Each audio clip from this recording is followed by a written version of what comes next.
تو وہاں ایک کوا اس کی طاق میں بیٹھا تھا، یعنی کہ اب بلی، نیولا اور کوا جو ہیں وہ چوہے کی طاق میں تھے۔ چوہے کا دہشت و خوف سے برا حال ہو گیا۔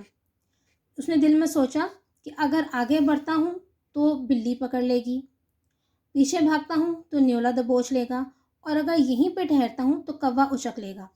ان بلاؤں سے کیوں کر کیسے نجات حاصل کروں اور کس ہیلے سے اپنے آپ کو بچاؤں، ہیلے سے، بہانے سے۔ کافی سوچ بچار کے بعد وہ اس نتیجے پر پہنچا کہ اس وقت سوائے عقل کے کوئی مددگار نہیں ہو سکتا۔ عقل ہی ہے جو خوف و دہشت سے بچا سکتی ہے اور ہر طرح کی مصیبتوں سے پناہ دے سکتی ہے۔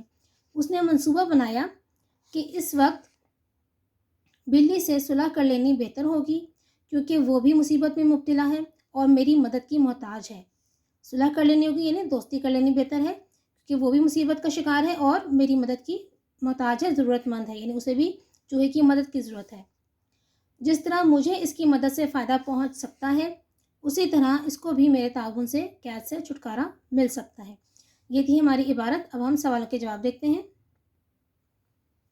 یہاں پر یہ تمام سوالوں کے جوابات میں نے تحریر کر دیے ہیں، آپ نے ان کو دیکھ کر اپنی کتابوں میں حل کرنا ہے، اور آئندہ انشاءاللہ جو بھی تفاہیم ہوں گی وہ آپ نے سمجھ کر جو ہے خود حل کرنی ہے۔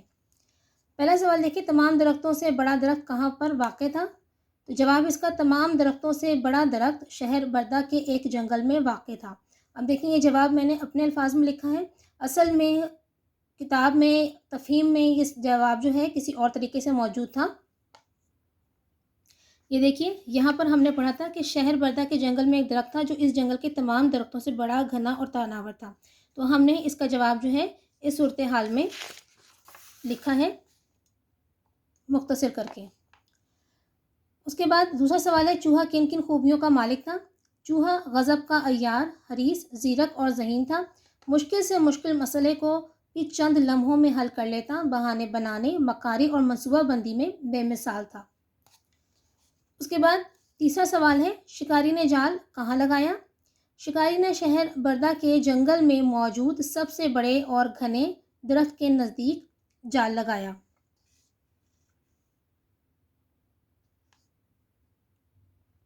اس کے بعد اگلا سوال ہے، بلی شکاری کے جال میں کیسے پھنسی؟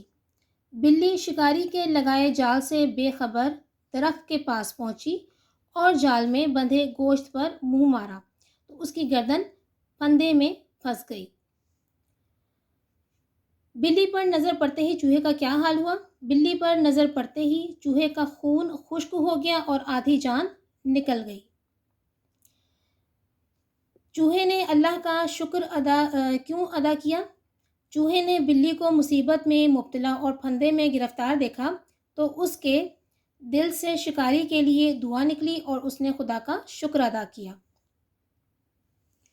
اگلا سوال ہے، چوہے نے مڑ کر دیکھا تو خوف سے اس کا برا حال کیوں ہوا؟ چوہے نے مڑ کر دیکھا تو خوف سے اس کا برا حال ہو گیا، کیونکہ ایک نیولا گھات لگائے بیٹھا تھا، درخت کے اوپر ایک کوا اس کی طاق میں تھا، اور اب یہ حال تھا کہ آگے بڑھتا تو بلی پکڑ لیتی، پیچھے بھاگتا تو نیولا دبوچ لیتا، اور اگر وہیں ٹھہرتا تو کوا اچک لیتا۔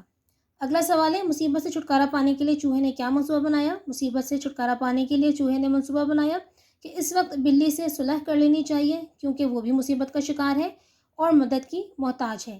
جس طرح اس کی مدد سے مجھے فائدہ پہنچ سکتا ہے، اسی طرح میرے تعاون سے وہ جال کی مصیبت سے چھٹکارا پا سکتی ہے۔ اگلا جو ہے اس میں پوچھا گیا ہے، اس پیراگراف میں کیا بات سمجھائی گئی ہے؟ ایک طرح سے نچوڑ پوچھا گیا ہے آپ سے تفہیم کا، عبارت کا۔ اس پیراگراف میں یہ بات سمجھائی گئی ہے کہ عقل مندی بہترین حکمت عملی ہے، ہر مشکل وقت میں عقل سے کام لینا چاہیے، کیونکہ عقل ہی ہر طرح کی مصیبت سے بچا سکتی ہے۔ اس کے بعد آخری سوال ہے، پیراگراف کا خلاصہ لکھنا ہے۔ خلاصہ آپ کو پتہ ہے 1/3 حصہ ہوتا ہے، کسی بھی عبارت کا آپ نے خلاصہ لکھنا ہو، سبق کا، نظم کا، تو 1/3 حصہ ہوتا ہے، اور مختصر الفاظ میں جو ہے وہ بات کو بیان کیا جاتا ہے۔ تو خلاصہ دیکھیے اس کا، شہر بردہ کے جنگل میں ایک بہت بڑا اور گھنا درخت تھا، اس درخت کے نیچے ایک زیرک عیار اور ذہین چوہے کا سراغ تھا۔ ایک دن ایک شکاری نے اسی درخت کے نیچے جال لگایا جس میں ایک بلی بے خبری میں پھنس گئی۔ چوہا بلی کو دیکھ کر ڈر گیا، لیکن پھر اسے جال میں پھنسا دیکھ کر خدا کا شکر ادا کرنے لگا۔ پیچھے مڑ کر دیکھا تو ایک نیولے اور کوے کو اپنی طاق میں پایا۔ چوہا پریشان اور خوفزدہ تھا۔ اس نے جلدی سے اس مصیبت سے چھٹکارا حاصل کرنے کا منصوبہ بنایا کہ بلی کی مدد کر کے اس سے صلح کی جائے اور تاکہ اپنی جان بچا سکے۔